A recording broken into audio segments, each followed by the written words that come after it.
Welcome back to another episode of Chaotic Harmony, episode 148. Sorry, I had to check my notes there for a second. 148. I am one of your hosts today, Jonathan Seligman, and today I am joined by the one who brings the fun, Jamie John. Hello, Jamie. That's me. Hi. We also, I would be chagrined if I didn't mention, we are also joined by the classy nerd himself, Genesis Santos. Hello, Genesis. Yo. Well, it's great to see y'all. We have a big episode for us today, so we don't have much time to jump into it. Also, heads up, y'all, Marc Keemer. I forgot my name for him. The King of Cardigans. That's it. The King of Cardigans. He will be jumping in later on. But before that, I just want to have a quick question. I'm curious. What has been a big win for y'all since you've gotten back from spring break? Ooh, that's a good question. Genesis, you want to start us off? Yeah, I think the biggest win for me is that things feel normal for the most part. If you're in my neck of the woods, you know that my school district, the teachers went on strike, and we came back the week before spring break, and then spring break happened, and then now we're back in, and this is now our third week back in altogether, and things just feel more normal now. Things feel like it's back to how it should be together. So it's been nice. I'll say that. The normalcy feels nice. I'm curious, when one goes on strike, what's it like when the teachers come back? Like, what's were you there for the first day back when like all that happened? Yeah. What was it like? Yeah, we were back day one, everything. What I'll say is my approach was just, hey, it's glad to be back. I missed you all.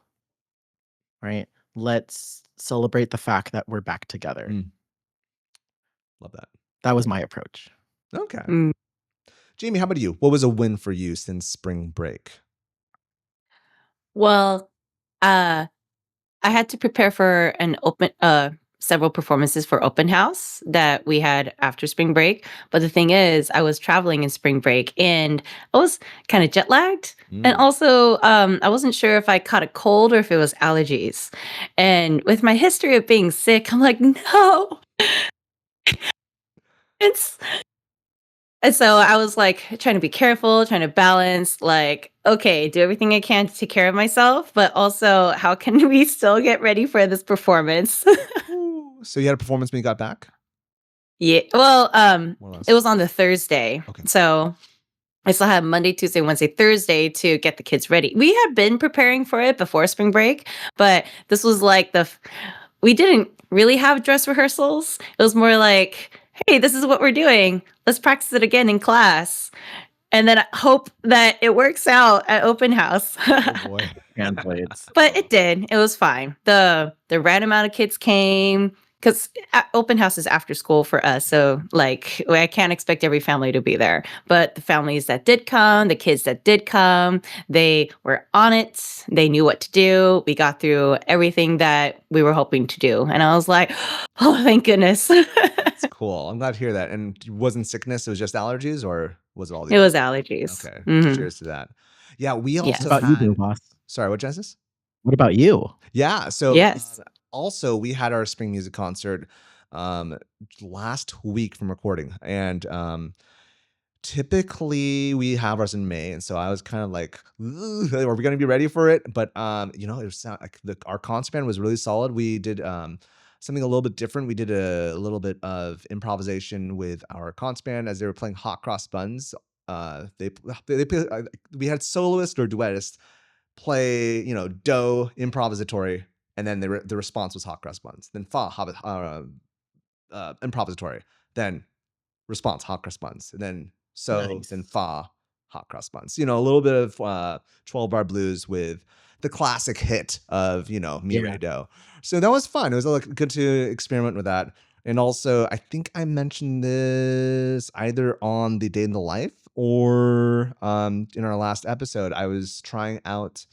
Dr. Victor Lozada came to our chapter last year, I want to say, and so he did a book on the rooster that would not keep quiet and had street song paired with it. And so I tried it out with my fifth graders, and it was great. I loved it. It was like I want to do more of this in my ensemble performances because the way Power how to my you for I'm sorry, street song. Power for you to do that. That's a hefty an adaptation. project. An adaptation on Street Song, but Okay. still, yeah, it wasn't the Still, full nonetheless. on. Nonetheless, yeah, Yeah. and like if my fifth graders rocked it, it was like cool, awesome. So a lot of good stuff, yeah. But alas, y'all, this is not catch up harmony. This is chaotic harmony. The show that we talk about Good the one. joys, struggles, and all things adjacent to elementary music. Last week we did an episode, as I mentioned earlier, our day in the life episode, where the entire chaotic harmony family recorded a day in the life of someone who, Mm-hmm. you know, works in music education. So we had from Marc to Crystal to Genesis to Jamie to the whole all 7 of us. So check it out. And if you want to send a vertical slice of what it's like being a music educator in your community, feel free to email us at chaoticharmonyclassroom@gmail.com. We'd love to see it, and we'd love to share it to our community. That all said, right now, so a lot is happening in California arts. This episode, as you can read from the title, it's called "Why Should People Care About Music Education?" And when Marc jumps back in, he can probably add more because he kind of was the one who brought this idea. But right now, a lot's happening in California arts. In the one sense, if you're not aware, Proposition 28 passed in 2024, giving room for the expansion of the arts. But also, in the other sense, there's been a great amount of cuts, a lot of cuts towards arts and education as a whole. Today of recording, San Diego's mayor, Todd Gloria, decided to meet the city's $118 million deficit partially by cutting the arts from $13.8 million to $2 million. And on top of that, many districts across California are misusing their Proposition 28 funds. Yeah, like my district is going to be cut into a third of what it is come 27, 28. And so I think, yeah, it's scary bananas. Like we are a district that has had full-time teachers or teachers at 2 sites for the longest time. And it's very possible we might look like San Diego Unified, where I'm at 6 sites, which is bananas. It could be. Yeah. So, but I think in reflection of all this, I think it's safe to say that people don't really understand the purpose of arts. Would you all agree? Yeah, I feel like, well, it just depends on who you talk to, but Yeah. in general society, yeah. Yeah. Genesis, sorry, you were saying? So yeah, from that lens, picking up where Jamie came off, I think it really it's depending on who you talk to and your personal family involvement. But if we're talking general population about the purposes of art in the public schools and why we're bringing them back in, even though we have this push from Prop 20, it's still kind of an enigma to the vast majority of people, especially and in my purview, really too. It could be different wherever people are, but like I'm well aware what Prop 28 does and how it's supposed to be used, and yet the knowledge of this to even my school's parents, I don't think has reached them yet. And that is tough too, because then there's also other funding things that are going in that come into the mix as well. And that is a tricky slope to like go down and follow along, because you want them to know like, hey, this is coming in California, coming back to the classrooms. This is coming back to elementary schools. It's no longer something that has been focused on in middle and high school in California in the past years. Like we're now trying to branch out and start it early and achieve early, not just music, but art, visual arts, any of the arts that we're trying to bring back. And it's a interesting thing. I think one of the things that like my director here is like reminding that for principals that are like looking and growing with that is, hey, remember that these arts programs are supposed to be taught by a credentialed teacher. Yeah, 100%. We're supposed to hire credentialed teachers, and some people and some of them are shocked like, oh, you can get a credential in this. Yeah. Wow. Okay. I know that California has been trying to meet the need of music teachers by hiring professionals, not necessarily teachers. Do you remember what that's called again? There's a name for Guest those. artists. Guest That's what we artists? use here in Sacramento, and at least in Twin Rivers. When we bring an artist from the community to work with students, they're called guest artists. And so they come in, they work with students, but someone credentialed has to be in the room with them. So I'm not referring to that. I'm actually referring to teachers. So there was a big thing. I don't know if it actually passed, but like if you are a professional musician that has done professional music for X amount of hours and you take certain classes, that'll be enough to be a qualified enough teacher. Interns. I feel like there was a special name for it, but regardless, I think. No, because I have an intern this year. Okay. And that's sort of his process that we're going through. I'm help coaching him through that. Like, there's a huge team helping him to succeed in the space. Gotcha. Okay. Well, yeah, I feel like I don't know. It's when I first heard about that, and maybe things have been smoothing over, but even at the macro level, like we just need to fill in spots. Let's get these professional musicians that have some sort of understanding of music, but not necessarily music pedagogy. Like even at the top, there still is a lack of understanding of what arts is.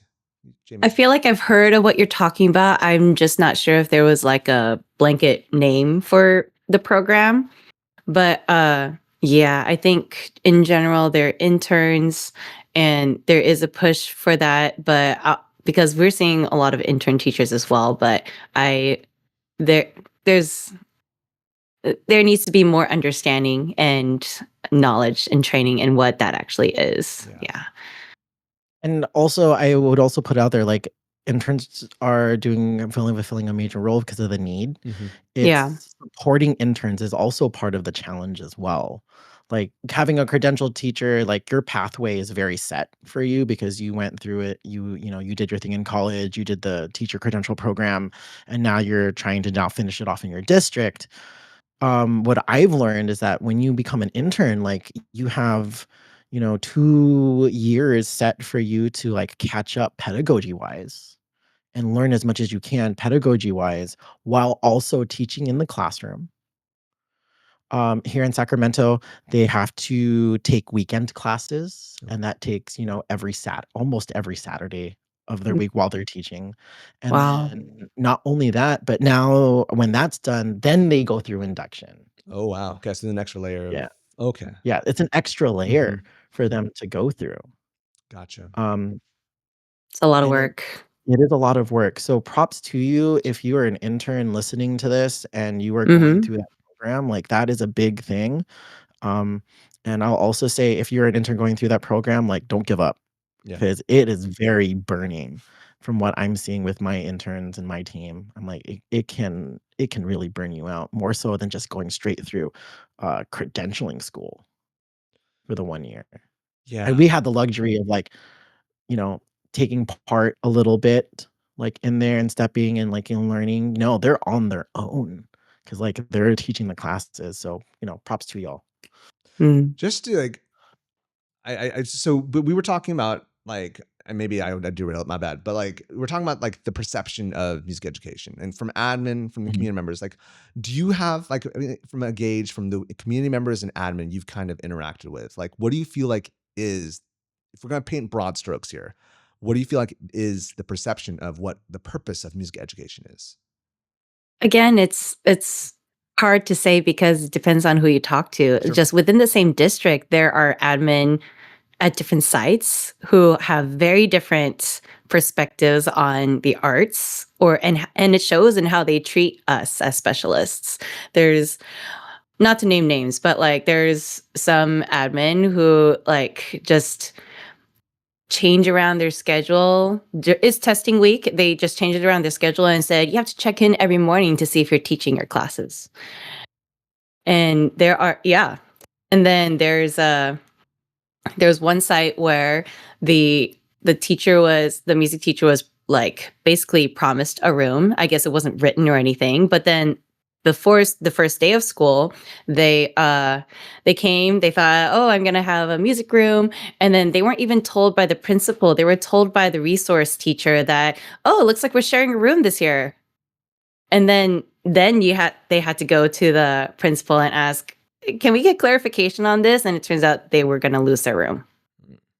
So, but then there are other sites. I'm very thankful for mine in that, like, I have a room and I've been very clear about, like, we need to have this room, and they've been very supportive. I think it also helps that being at a K-8 school, I'm teaching 6-period band for the middle school. That probably helps with helping me keep the room. But at the same time, it's not quite fair to the art teacher because they're pushing in. So I hope that we can figure out to make a space for them as well. It just depends. But also, talking about community, there are some communities and parents that you talk to, they're like, oh yeah, we love music. We think it's so important and everything. But then at the same time, it's what view of what they consider music is what they think is important. Like, oh yeah, I think music is so important. Are you going to teach drum lessons with a drum kit? Are you going to be teaching guitars? Are you going to have like a rock band? Like, there's a school of rock nearby. They do a great job, but that's what they're expecting us to do. And they think that's real music. That's a good big point, because everyone comes in with their own perception of what music is, whether it is the stuff they listen on, whatever platform they listen to, whatever genre they listen to. But the problem is, music is vast. It's so big. Yeah. I am That's so the crazy frustrated part. with the little time I have to teach my students, because, like, yeah, we do ukulele, but there's still electronic music. There's still wind music. There's still creation. It's like there's too much. And I feel like, it's, correct me if I'm wrong, parents don't get that. Maybe parents don't get it, and it shows, and it's reflected in the children. Because when I'm teaching a bunch of like orchestral work and movement and things, the kids themselves say, like, why are we doing all this baby stuff? Yep. Why are we moving? And even when we go finish, Jamie. Finish. Even when I do, like, eventually get to what they want, they're still like have this pseudo maturity, like, oh, I already know how to do this. This is like too easy for me, even though they're not even doing it at the same time as everybody else. Sure. They're just so like, I get this attitude of, oh, I already take piano lessons and I already know this. I don't need to do it. I'm above this. Is what the mentality is. Yeah. Genesis. Sorry, go ahead, Genesis. Yeah. I was thinking there's another spin and another lens to this. I come from a space where I don't think it's because, they are uneducated about it. It's just that when you're in California from 1970s to literally now, like close to like 2014-ish, right? Elementary music basically did not exist. Yes. And Yeah. so at that point, majority of the adults that live through that don't know what it looks like or experience like, because it was gone. Very much so. Mm-hmm. So how could they tell you, like, they're like, oh yeah, this is what elementary music is supposed to look like, when their experience was taken from them, and then they're only exposed to what's on MTV. Their only exposure is, yeah, exactly, right? And so those comes with those particular preconceptions, and I think that's valid to point out. Now, does it make our job harder? I feel it. It takes more education. It takes more being an advocate. Advocacy, yes. This is what this is what I'm trying to do, to teach your students in an accessible way, as much as possible, right? And we have to developmental level. Yes, and we have to educate both the children and the community and the admin, just everybody, about how important it is. Which is why I'm like, even though there are just so many performances to worry about, I'm sure we all kind of agree, but it's still good to show the community, like, this is what we're doing and this is how amazing the kids are. I hope that you can see, like, this is see how community building it is when for my open house performance, I had the first, second, and third graders come together, whoever was able to come, and show like, this is a song that all of these children learn, but at the same time, look how well they're getting along together. Look how well they're walking in a circle together. Look at how musical they are by singing together. And so I'm in for me, the advocacy part and the educational part is trying to teach and show the parents and families like this is what we're doing and look how productive they are. It's not just about this, it's about social emotional things. And so I'm trying to, in that sense, I showed a younger children performance, a older elementary performance, and band. So almost saying like this is my plan. This is how the steps it's going to take to get to this point. So yeah, that's where I think I want to end on real quick before we go on to the next question. I think I think that's important. I think what we're experiencing now in this era of return and regrowth in music, starting at the elementary level, is now seeing that there is a process. I think the communities are now seeing that there is a process to this. We don't just straight up go into middle school and expect them to just pick up an instrument and be, immediately successful on it. Yeah. There's groundwork that needs to be put down, right? There's a foundation that needs to be put down there, and that starts at the elementary level as soon as we can, so that way they can be more successful in that. I mean, that's the reason why, every grade level is working on their reading, their math skills, because that's something that they progress on with. So, I think that's part of the growing pains of having it returning to California in that sense. I see three things. First off, Santos, what you shared earlier is 100% true. Like Crystal and I have been talking, Marc and I, Crystal, all three of us, plus Zoe, we talked since the very beginning that like there was 35 years of no arts in Chula Vista. And yes, there is that retraining, but like what you shared earlier about like the importance of starting from the beginning. I feel like that's, that speaks to music educators, and that speaks also to some parents who see the value, but peeling it back even further, like to the admin who don't get it, they still are not going to see the value of why we need to start at the elementary level. Like right now, so I mentioned that there are some budget cuts that are happening in Chula Vista, not just for arts, but also there's going to be a situation where they're going to have to, it's going to be on the site to pay for school psychologists. It's going to be on the site to pay for behavior specialists. And so when you have to pit behavior specialist, psychologist, and a third VAPA teacher, why should they? What's the purpose of the arts to admin, to community members? And right now, like the thing that's been the huge saving grace for VAPA, it was that we offer collaboration so that the teachers can collaborate amongst each other while we take a whole grade level. But is that enough? I don't know if that's an answer for that, but like, I guess that's why I bring it back. What is the value that we bring to admin, and what is the value that it brings to community members? Is it just that kids can sing? Is it just so that kids can feel a little more emotion or understand their emotions better? Is that enough? Well, I guess we could just spout a lot of and recite a lot of research about brain development and child development and how it helps social emotionally. But like it's almost like we're preaching to the choir at this point for everybody in music education, especially if you're like well researched in the importance of music ed. I hope that people are telling this to their admin, but sometimes I feel like we can come up with all this scientific proof, and which is important. We could come up with as much of this list of research as possible, but are admin really going to read through all of that? And because they already have so much on their plate, we have to come up with a summary for it. And the end result is yes, we are important, but I feel like it's just an institutional thing at this point for so many different things.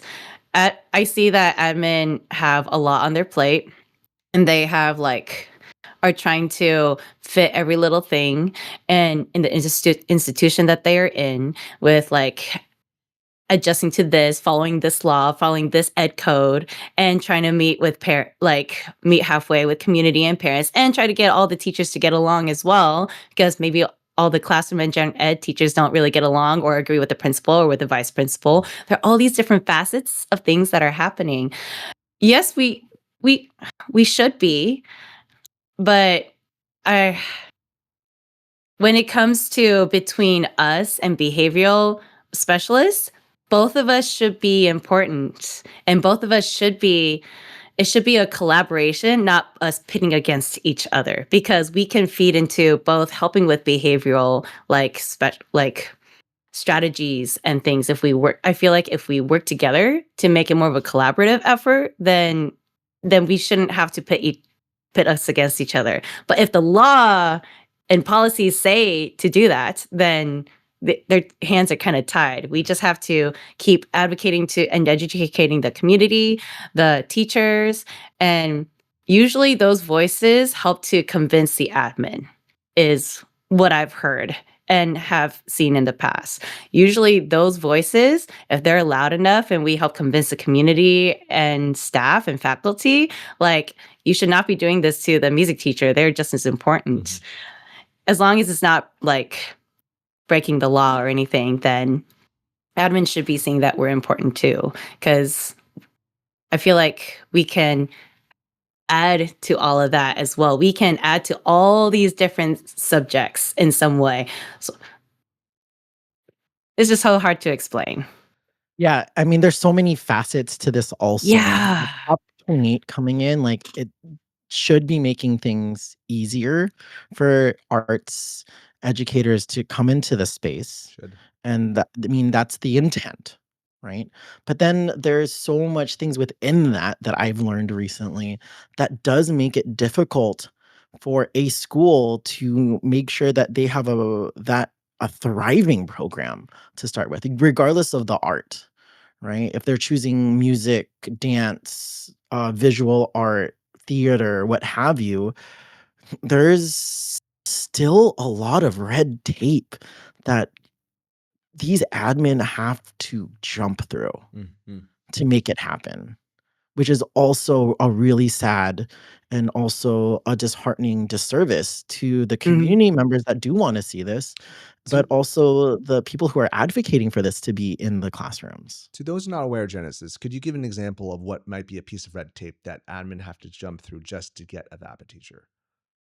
One of the hardest things that they do is the part of it, if you're not aware of the sort of how they break it down, is Prop 28 is based off of student population, just strictly student population.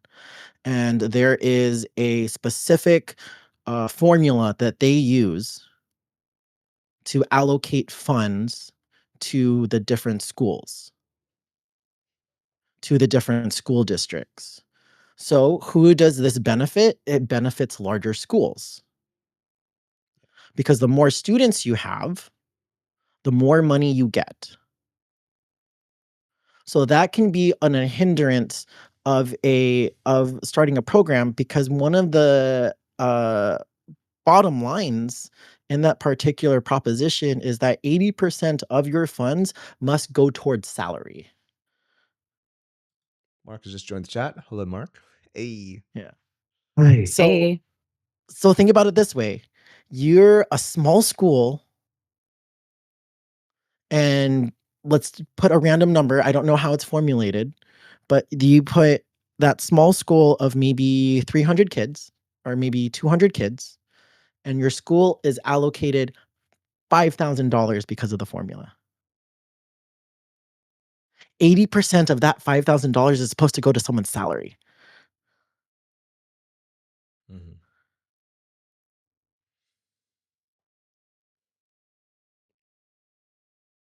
That's rough. How do you find ways to utilize that money? And then also the red tape is and if anything in politics, anything doing district-wise, anything government sanctioned, right? If you don't use it, you lose it. Yeah, for sure. Yeah. Looking at you. You know who you are. Looking at you. That's so disheartening. It is. Because they want to use this funds. Like I know so many of my principals, and I've heard stories that they want to use with the money, and they're at two ones. They have so little that they don't know what to do with it, or they have so much and they don't know what to do with it. Yeah. Yeah. And that's the rough part. Like hearing all that, like the level of transparency, again, my director gives about all of these things is amazing. And I wish everyone on this planet had a Denise Egan as their arts coordinator, Director. right? At that high level.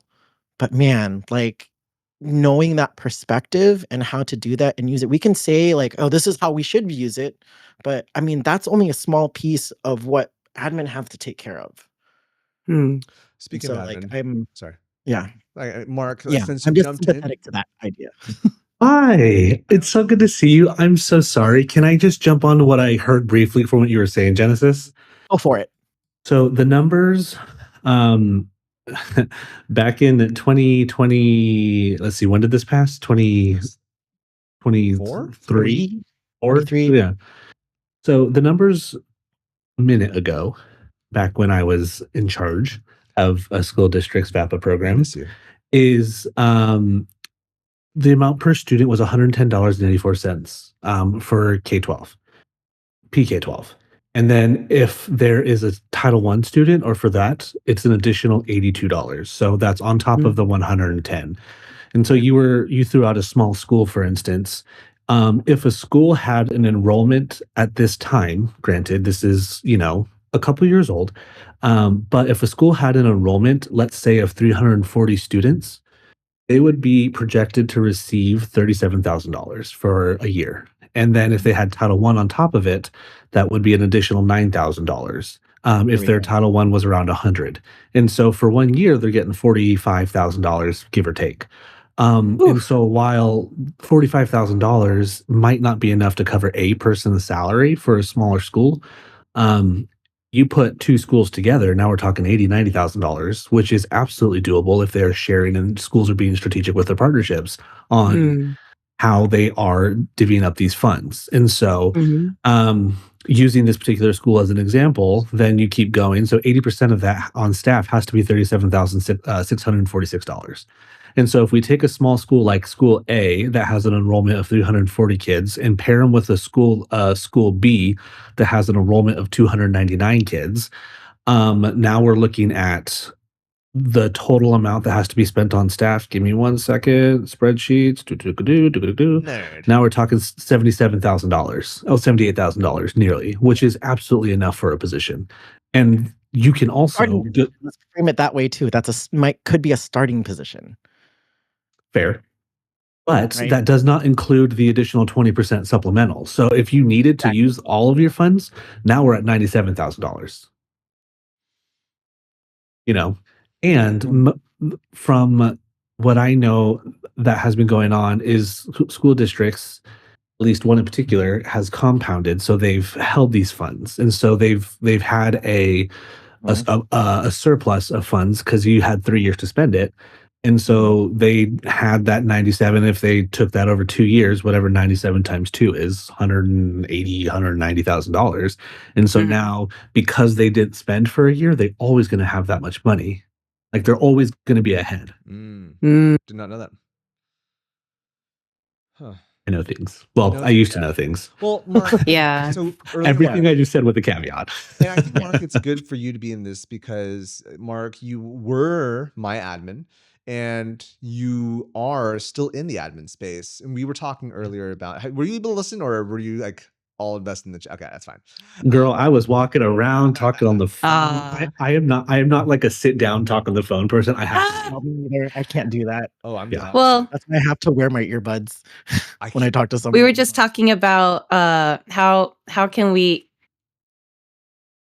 is admin going to see the importance of music education or us as music teachers? Or like, John, you were making the comparison earlier, like if it's between a music teacher or a behavior specialist, then how is an admin going to choose between one or the other? Right. What are your thoughts, Marc? They're going to choose the position that is going to help them the most. Okay. Yeah. So if it's between an admin and a behavior specialist, I'm sorry, a music teacher and behavior specialist, I mean, they're going to choose themselves, let's be honest. But between those two, if the behavior specialist is actually doing work and is actually helping the school, they're going to choose them. If the music teacher is actually helping the school and is actually doing like the hard things and is being an asset to that school, that decision gets really hard to say goodbye to a person like that. While it sucks to attach people to positions, that's exactly what we do, is we attach people to positions and positions to people. And so like when someone thinks about the music position and they think of the person at Casillas, they think of John. And they know that John is wonderful. And they know that John is really good at what he does and that he's really big about community. And so trying to pluck him away from that is a really hard thing because he's doing it the right way, in my opinion. But you have teachers who refuse to do anything outside of their four walls for the community. I'm really sorry, but goodbye. You know, like if no one on I say this all the time, John, and I'm so sorry, listeners. Like if you're like, oh my God, Marc is on his soapbox again. I promise I'll still be on there this episode. But soapbox. Let's go preach your soapbox right now.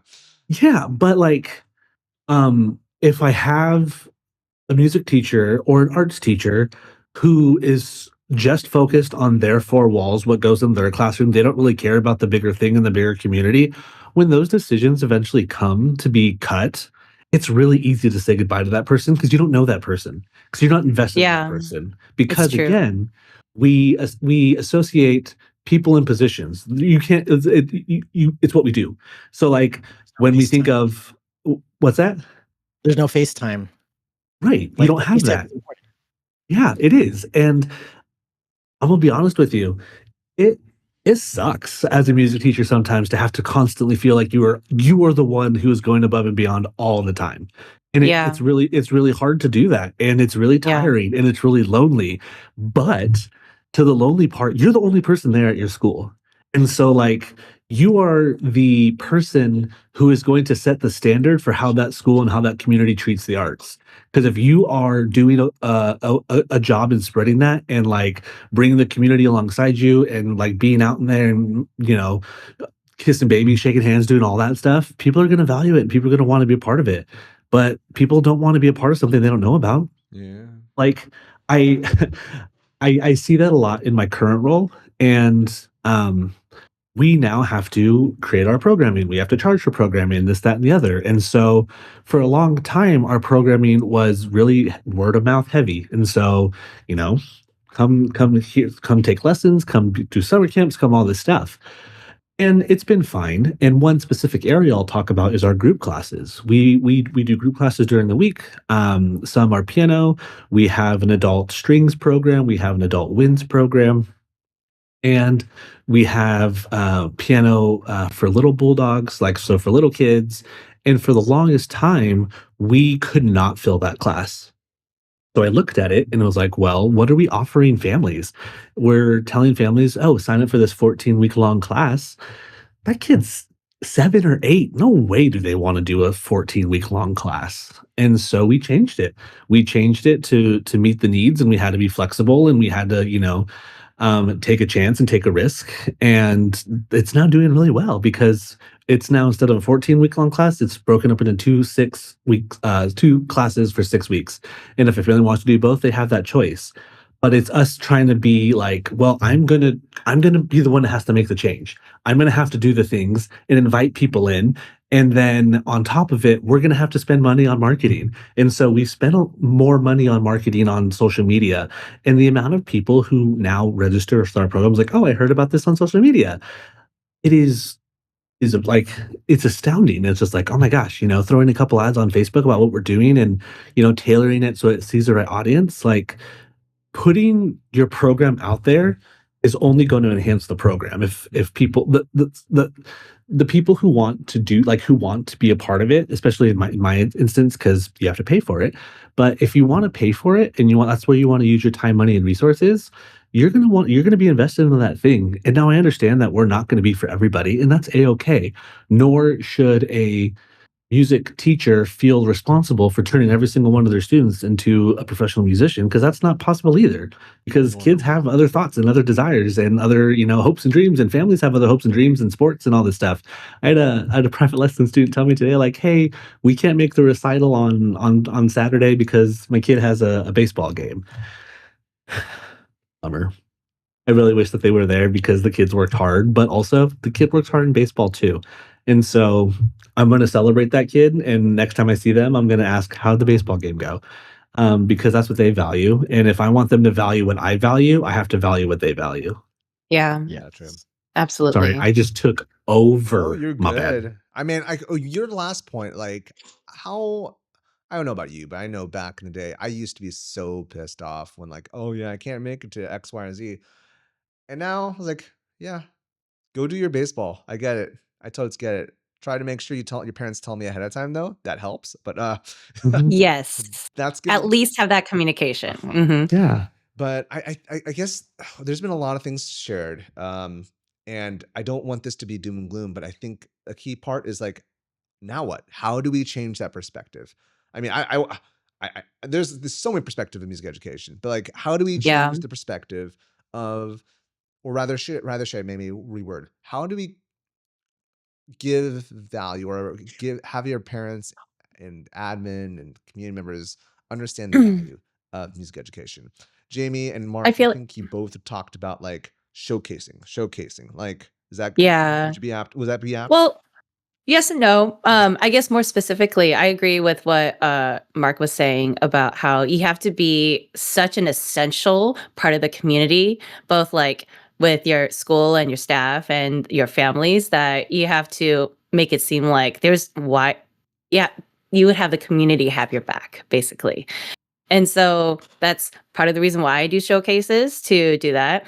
I organized a field trip when I didn't have to. I'm not getting paid to do the field trip, but I did. And Where so are we it ended going?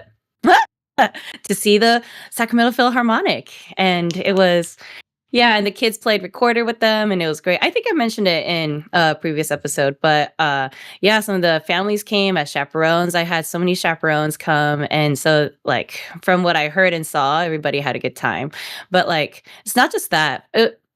I was mentioning earlier about that collaboration with other teachers and other faculty. Like if it's between music teacher and a behavior specialist, I feel like there needs to be collaboration there. I mean, if you have an SEC class or an ASD class or whatever is your special ed, the name is for your special ed class, we should be working with behavior specialists anyway to help and assist and like fulfill whatever it is their goal, IEP goals. Or you should talk to your art teacher about what are some collaborative things we could do with the arts at the school. Or you can talk to your classroom teachers about, hey, I have this idea for arts integration. What can we do to help our classes like work together on this? And just as many opportunities as possible to work with other people and to show them that you really are looking out for the kids. Yeah. You really are trying to work with everybody. You really do care. And these are all the different ways to show that you care and you are trying to do your job well. 100%. So I feel like that's part of it. Mm-hmm. But I also think part of the groundwork too is also the students look forward to seeing you. Yeah. Hopefully. Let's talk about that, right? Yeah. Yeah. Talk about that, of course. The community, because for some situations, it's not that. Yeah. I can think of a few situations. Excited to see you show up on their campus. I've had principals tell me that the kids hate music. And it breaks my heart. Yeah. And like, what are we doing? Like, dang, that sucks. That sucks. Yeah. Because music is so fun. And going to what you're saying, like, Jamie, is like, have fun with the kids. Have fun with what you're doing. Go on a field trip, have a small group of parents, but have so much fun on that. Because guess what? Parents talk. People talk. And if people are constantly having fun with you around, good reputation to have. Yeah. I guess I was thinking it should go without saying, but no, we But the thing is, do it need to should, mention right? it. Really You're right. should. Yeah. But at the same, Because but there are teachers who don't make it fun or enjoyable to children, and that should be the core of what we are doing. No, we are here to learn something academic. Dang it. This is a quarter note. This is a eighth note. Learn it. Yeah. No, I see that too. Before I continue on Genesis, I didn't want to cut you off. No, I think that's the main point, right? It's if students don't look forward to seeing you walk through that door if you're pushing in, or if they don't look forward to coming to your classroom, right? It's how much good are we doing? Bringing, right?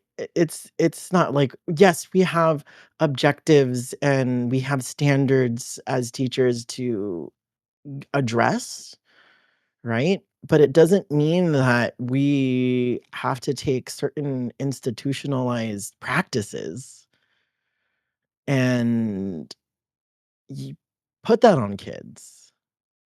Because that, I mean, like, it works on adults, like, that's fine, and for some adults, like, they don't want to handle that. But at the same time, if we don't make it in the spirit of enjoyable,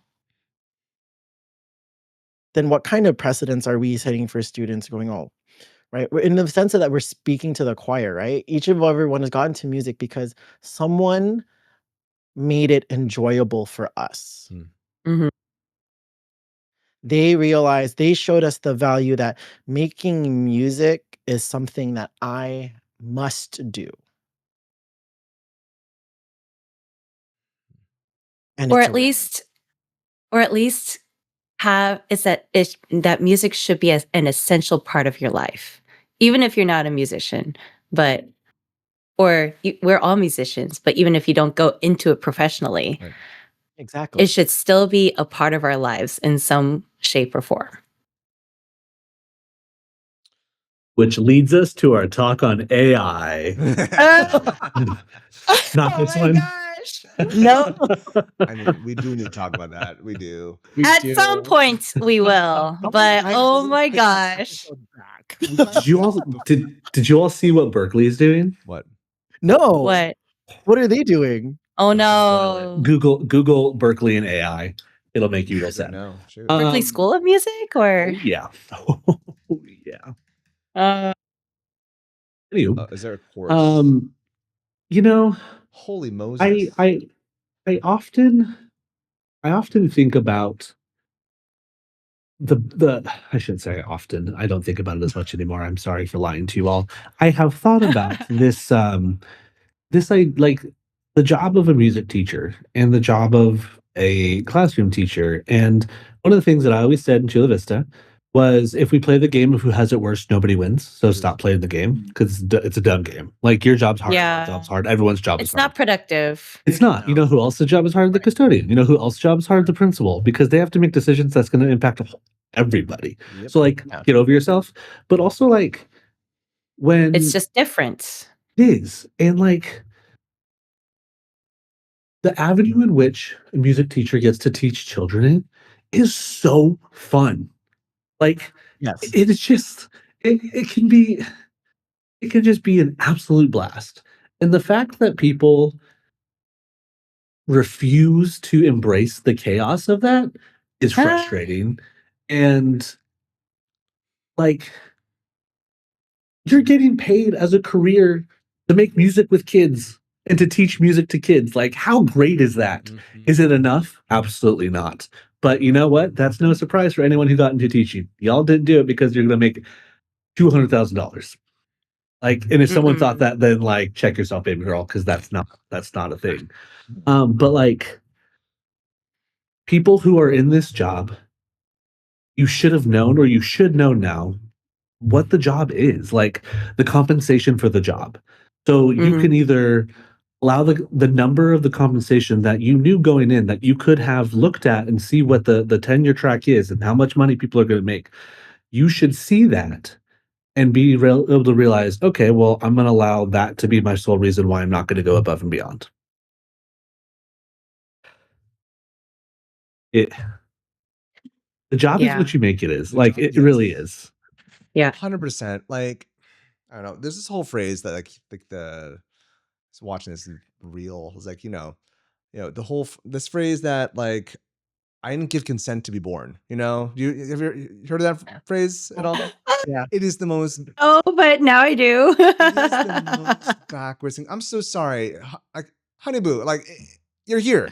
Let's do something. Oh, you're a good swimmer. Okay, you're here. Like, you are here. Like, a good swimmer. Fantastic. But I think the same thing applies to music education. Like, now that you understand, or maybe you knew beforehand, you understand that the job is hard. Okay, what are you going to make of it? What are you going to do with this? Are you just going to go in and get the paycheck? If so, you are going to be cut. And your whole profession is going to be cut. That's the worst part. Not that you're going to be cut. The worst part is the people after you will never be able to experience music because you were too busy just looking for the paycheck. And this takes hard work. Anything with caveats, all good things take work. Yeah. Things don't have to be hard necessarily, but work is involved. Mm-hmm. And I think that's why I love chatting with you, because I feel like we have a similar ethos. Like the amount of effort it takes to do these things, to make these performances occur. Yes, this is hard work, but it's worth it. It's worth it to have definitely was worth it. Members see what's going on, and what I think Marc, Genesis, everyone's saying. They chat and they're happy, and like the parents get it eventually. Maybe not immediately, but eventually. But I think also going further is that, Jamie, you're saying how, like, why do we have to be pitted against each other? If funding is hard, maybe it's time for us to work more together to see how can we make sure funding's not hard. And maybe we need advocacy, more music educators in different spots. We need more music educators in the union heads, in legislation, just to make sure that we are supported, and also amongst the parents as well. Like, we can't just be doing this in our four walls. It has to be done beyond. Quotes. I guess. Quotes. No, good, but it's just, I agree with all of this, but at the same time, John, how many times have I told you, like, relax a little bit or take a break because you're getting sick? Sure. I hear you. And then I have to tell myself that, especially this year, Jamie, slow down. You're getting sick often.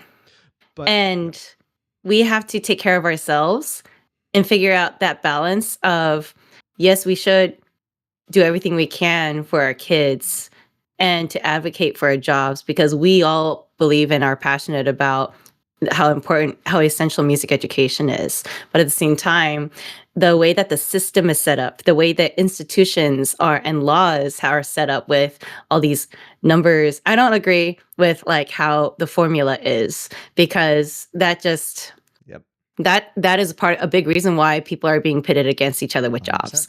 And that's a big reason why, like, some teachers are split between 6 schools. Yes. And that's why some teachers do not have rooms because of that. So we have to do something. We have to work together to change the laws. We have to advocate for ourselves and be in those spaces like you were talking about, John. But the only way we can do that is if we all delegate and work together to do that. And it's not just one person doing all of that. 100%. Yeah. We cannot be alone. We cannot make change alone. We cannot do good things alone. And just like with music. Yeah. I mean, sorry. It's kind of, do you know how pianist, your paychecks are funded? Because I know how mine is. Do you know how yours are? Revenue. Oh, not me. So sorry. I can tell you this, right? And like, tell us specifically. What do you mean? All right. I know how my program, how music, a lot of our music teachers, we get funded, and we get funded, our paychecks come out of LCAP. That's the local control fund where parents and the community gets to decide what programs they want. Mm-hmm. And they have forums that, they come in and it's like, hey, we want this. Mhm. And so then the districts, the principals, everyone in the admin space are like, okay, how do we get that here? So in my purview, right, it's really important that when it comes to LCAP symposium time, right, there's generation of, we love our music schools. We want more of this in here. We need to put this because that puts more money into that department. Now, the hard part is that there's give and take because the LCAP is locally, it's controlled. It's a controlled fund. And then they have to separate that based off of the demand on the community, from my understanding. So we talk about the competition part of it. Well, there's the competition part of it all, fortunately. Unless local control was not the way it was funded. Like, I've been reading this book. There's that. We've been Yeah, chatting about this. there's that too. We've been Yeah. we've chatted about this book. I love it. David Backer, you've been changing my mind, but like this whole book has been like making me rethink a lot of things. But you're right. Thinking anyone who has a job should really look into how they are being paid because you're right. Yeah. We are being paid Because it's not just all Prop 28 for some of us. It's portion of it is LCAP. Mm-hmm. Yeah. Well, at least for us. Mm-hmm. Yeah. Mm. Anywho, but yeah, like I agree, Genesis. It's important that we do our research in understanding how we are paid, and so that we can then properly advocate for the things we need to do. Mark, you have something to share. Because, like, as a music teacher, Maybe Marc has insight on that. I do have insight on that. But go ahead, Genesis. I want to, like, I as much as I want music to be funded and be a priority of my communities, I also want the behavior specialists, the school counselors to be a priority too. And it's such a disservice that those things we have to now advocate in a way that almost seems like competing against each other when these things shouldn't be competing 100%. against each other because they all are working towards the same goal, It's a benefiting students. it's a very capitalist mindset. If you're not doing if you're not showing if this side is showing more product than the other, then we're going to keep this side. And that's just the competition part of it. Yeah. Breaks my heart. Mark, It does. just want to get your last thoughts because Yes, Marc, I want to hear it. There's a dam All that's burst. comes down to money, money, money. Any teacher, any staff that doesn't have students directly tied to their roster is not making money. They're costing money. So there always going to be the positions that are going to be on the chopping block, if you will, because they don't make money.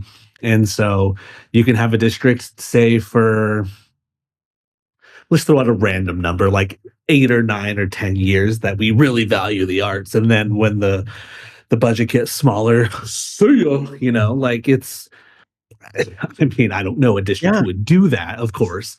But it's the thing, like it's a business. Schools are a business at the end of the day. Yes. And so the business has to do what's best for the business, and for the business, things that don't make them revenue, see you later when things get thin. Now, Genesis, you made a point earlier of like the behavior specialist. Do you put yourself in a principal's shoes for a minute? You have an incredible behavior specialist. You have an incredibly mediocre to terrible music teacher. Who do you want to keep? That's when we talked about FaceTime, right? Yeah. Yeah. Well, but I mean, those are the decisions that they have to make. Yeah. Yeah, exactly. Like, I acknowledge that. And that's tough. Yeah. It really is. If you're just not doing your job with doing that, like they really do have to make the tough decisions. And no matter what decision they make, there's someone criticizing their decisions.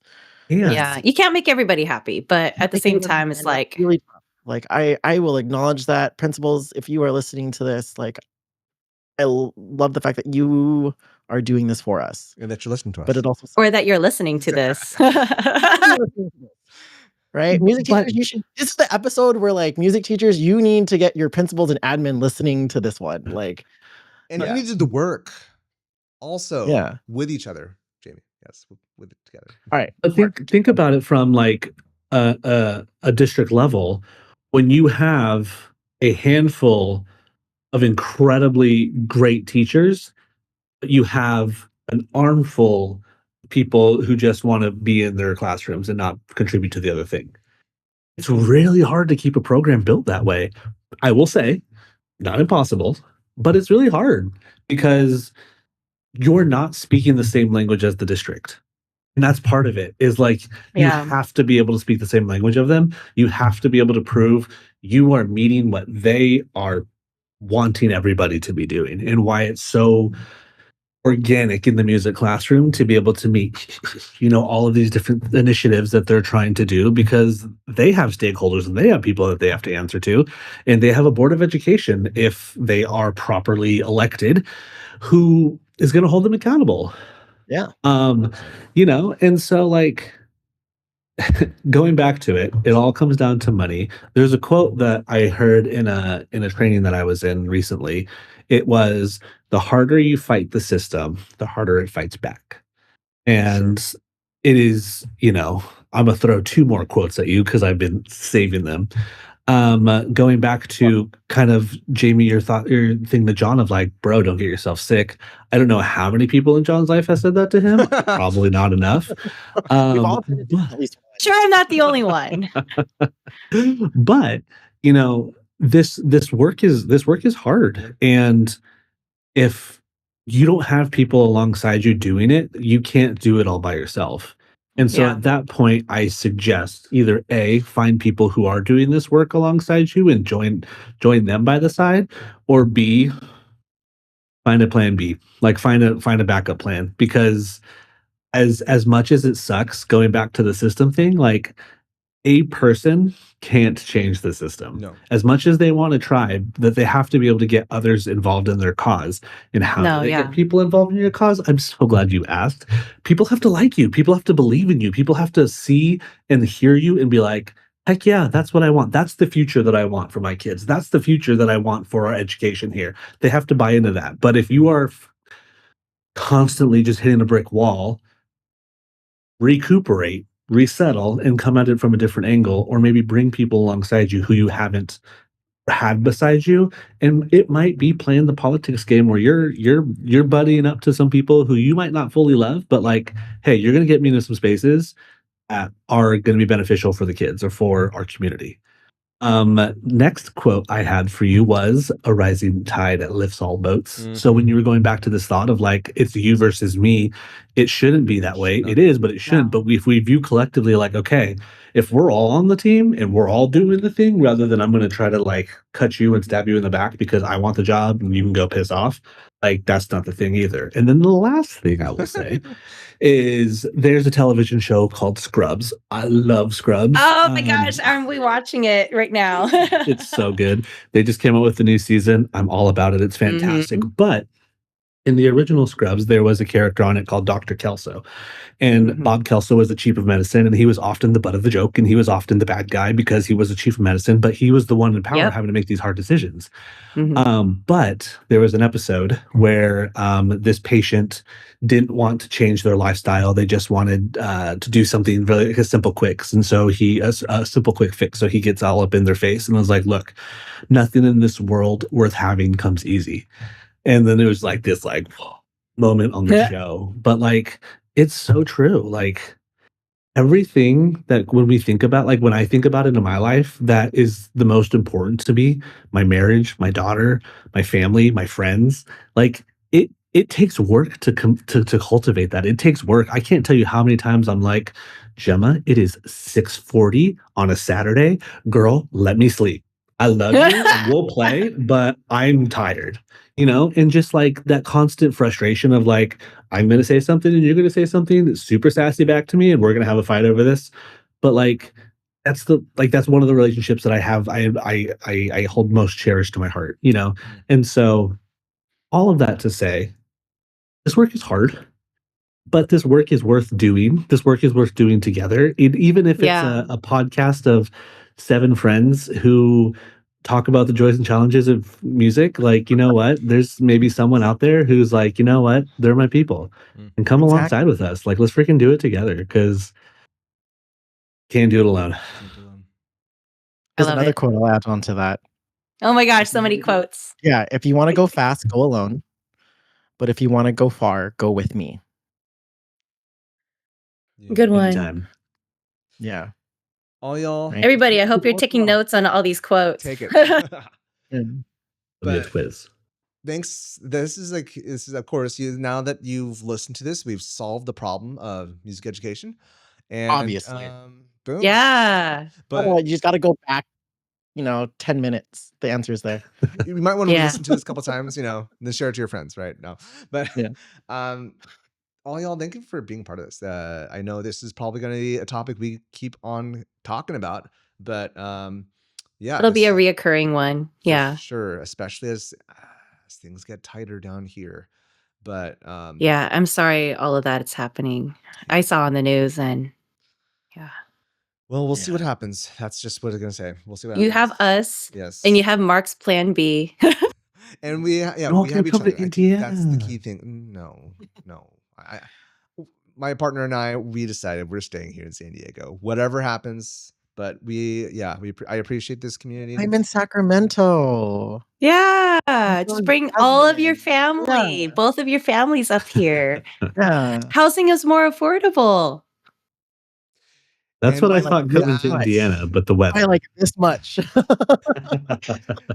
And with that, y'all, we will be back with more thoughts and more random discussions about housing after the break. Hey, we just want to take a quick moment to shout out Mission Trails Financial, the partner making this show possible at no cost to you.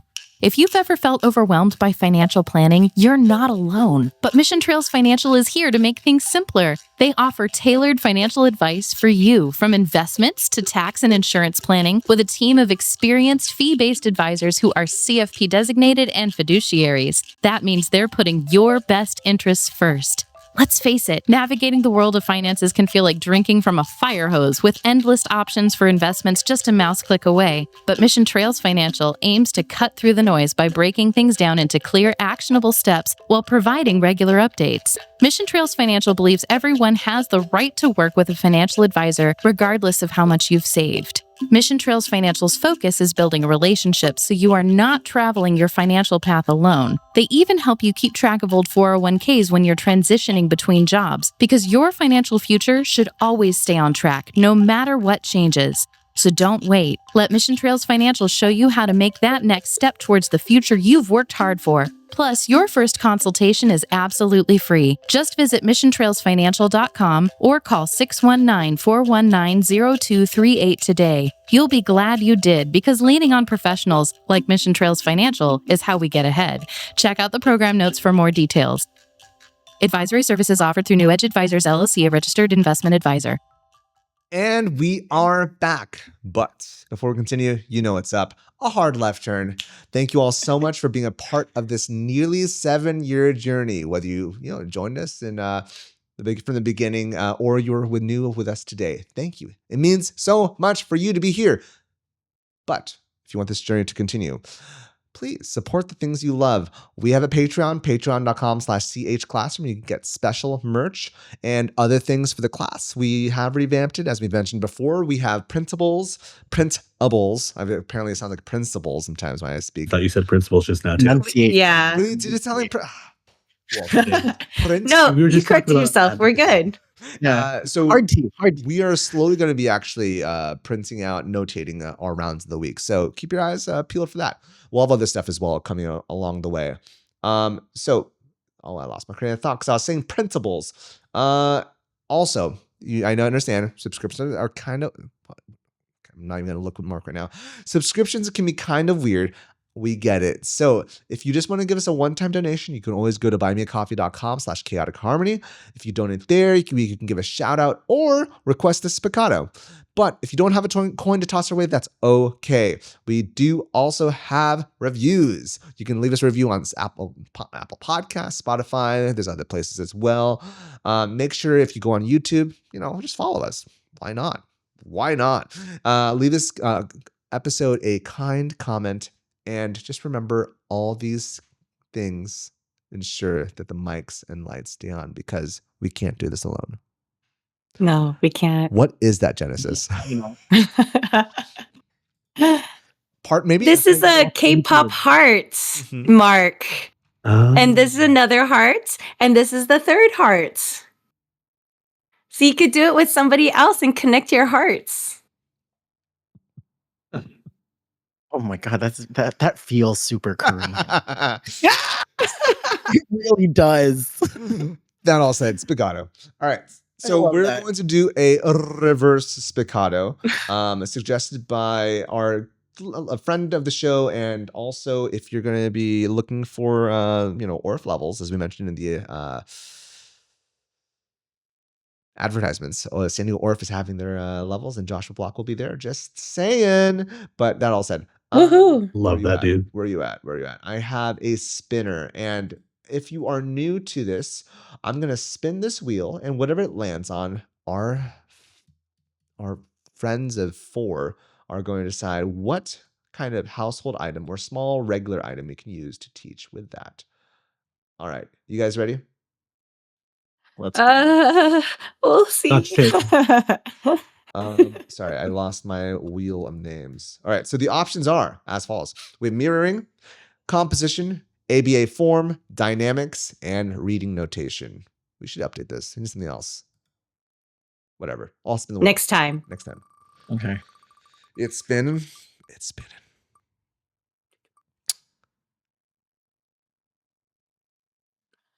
And we have dynamics. What will you use to teach dynamics? So you don't have to, it doesn't have to be right next to you, but what do you have to teach dynamics? But my surroundings help me you can get ideas. Yeah, so if you need to grab it, you're welcome to.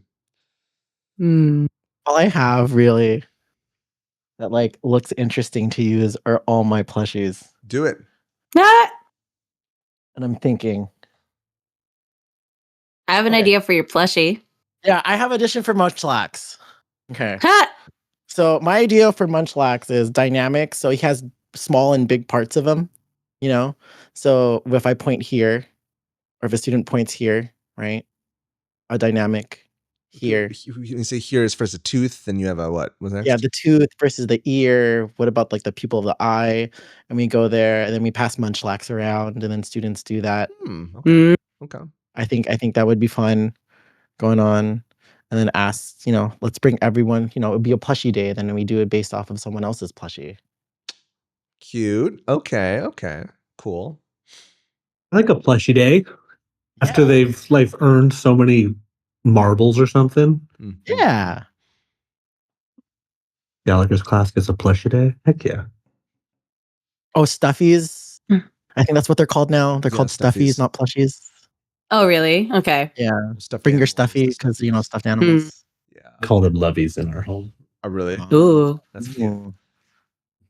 Actually, I was thinking when you brought out your stuffy, just squeezing it down to make it to play with dynamics and letting it expand back to its original form. Wait, I actually like that a lot because I feel like whenever people do piano, they just think airy, but when you compress, piano is supposed to still be intense, just soft. So you have that tactile feel. Piano means to slow down, John. What? It means to be quiet and slow down, obviously. It means to slow down. And then fortissimo means to go as fast as possible. Exactly. Oh my gosh. How do you not know this, man? You're a music teacher. You know what students Did you do. go to university? Come on. I gotta say names. I guess you'd have to find a stuffy that will expand and compress really easily, because there are ones that are stiffer than others, but I'm thinking of the Squishmallows specifically. Oh yeah, those are really squishy. My Chonkachu has been very unchonked lately because it's been very squished. Pikachu, but chonky. Chonkaju. Oh, my Chonkaju And actually, is like it's hiding behind my pop figures. He's right there. Dope. Actually, I was also thinking on that note, if you don't want to use stuffies, kids have what? Stupid. On that note. What? I missed it. What happened? Keep going, Jamie. Keep going. I'm not sure if it's safe to proceed. But no, I was thinking kids have what's it called? Now you made me lose my thought. The accordions? No. Kids and accordions. Dang it. Accordion school. Stuffies. Hold on. Small tangent, right? When you were like in first, maybe through third grade, like, did you have like those toy accordions growing up? No. Really? Is that? No. I wasn't allowed to have fun as a kid, so yeah. Dang. Yeah. We didn't have music teachers or general. Remember? I don't know where they came from, but like these small handheld like accordion things. I mean, I know what those are, but like those still cost money though. Like maybe in the classroom, you're saying? No, it wasn't in the classroom. I just had it. Like it was a gift. Like someone gave me an accordion. I was like at the time it was probably like roughly like a $20 like small thing. I just remembered slime. Slime was the word I was looking for. There we go. Slime. Yes. Inverse squishy. The kind of slime that's not too slimy, but enough to like expand and compress or squish. Yes. I had a student who got this like shark tooth thing and inside was slime and they were telling me, Mr. Santos, we got gypped. I'm like, why? It's like the slime is hard. I'm like, oh, I'm so sorry. It's like, I want to return it. Oh, it's too late. Marc, I'm sorry, bud. You have what do you have, Marc? I have tape. I told you tape. This is tape that is called artist tape. I've used it to tape music together and whatnot, but you could use it to pair with like blue tape's thicker. You can use it kind of like as a visual aid that way, or you could use it to tape off some crescendos or some decrescendos and then turn it into like a fun game where maybe you throw a plushie and wherever it lands, you have to run around at that level of volume and just be absolutely chaotic and make everyone around you angry because you have students running in your classroom, but you're just like, you know what? We're having fun. You know? Having fun. We take fun very seriously. All right, John, your turn. So what are your thoughts on Spiccato? You're welcome No. to classroom. No. Nuh-uh. So Jamie, where can they find I feel like it's okay. So the problem is, excuse me. I feel like I've used this already. So I apologize if you want. Then don't use it. Yeah, pick something else. Yeah, bruh. Yeah, come on, have fun. Used before, but also okay, fine, whatever. I mean, I think it's valid though, so I'll say it anyways. Maybe I'll find another one. But I feel like just since I have my water flow, and then also finding ways to like tighten off the water so that, again, I feel like whenever people do dynamics, they think piano is soft and like very light and airy. I hate you, Marc. But from earlier, I didn't do nothing. Why are you targeting me, bro? Because you're here. While I mean, that's fair. Forte is just loud, but like it's really is a controlled, like soft, and it's all about control. So like with showcasing the water, if you funnel it, it has a thin trickle, but it still is intense versus like a big gusher element. Connect that to science. Yeah. Or not. Science Who cares about science? No one cares. Science rocks. Dude. Oh, science rocks. Artemis, man, that was like, anyways, that's a long conversation. But it was that all fake. was like, trust no one. What? Don't trust anyone? What? No, it was just like really cool to witness all that. And also for it to land in San Diego, it was off San Clemente, but whatever. But yeah, that's, I guess, what I'll choose for the sake of time, because I know, Genesis, you have a hard out soon. So Yeah. Mhm. But Sorry. if you have an idea on how you teach dynamics, please feel free to email us at chaoticharmonyclassroom@gmail.com. But Genesis, if they want to reach out to you, how can they reach out to you? You can find me on Instagram at Mr. Santos Music Teacher. You can also reach out to my teaching email, Mr. Santos Music Teacher at Gmail. I respond as quickly as I can. But yeah, hit me up there. And there's a dot on your socials, right? I believe so. Yes. I believe there's a dot on my socials, but not in my Gmail. Yes. Jamie, how can they reach out to you? I like how this is working out. People have been reaching out to me through my email, miss.fun.jun@gmail.com. Awesome. And Marc? I'm on Instagram under the handle Hey Marc, HEEEYMARC. There's 3 E's because there's 3 E's in my last name. EFMER. Yeah, that's just coincidence. Yeah. And you can find me at Mr. Seligman, MRSELIGMAN, on all the socials. You can also find us at CH Classroom on the same socials as well.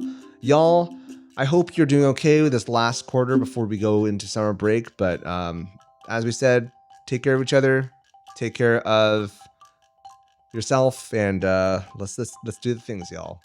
Until next time, bye. Bye. Bye.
Okay. And then Yeah, exactly.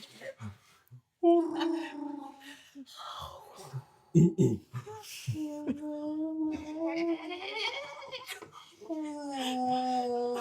lost it. Yeah. We've officially lost it. Okay. I don't know. I don't know if I have Okay, it. I thought it was cute. That's enough. That's enough.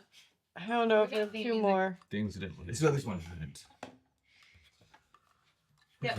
Okay. Bienvenidos music. If we seriously don't have it, and Okay, let's try. then Put the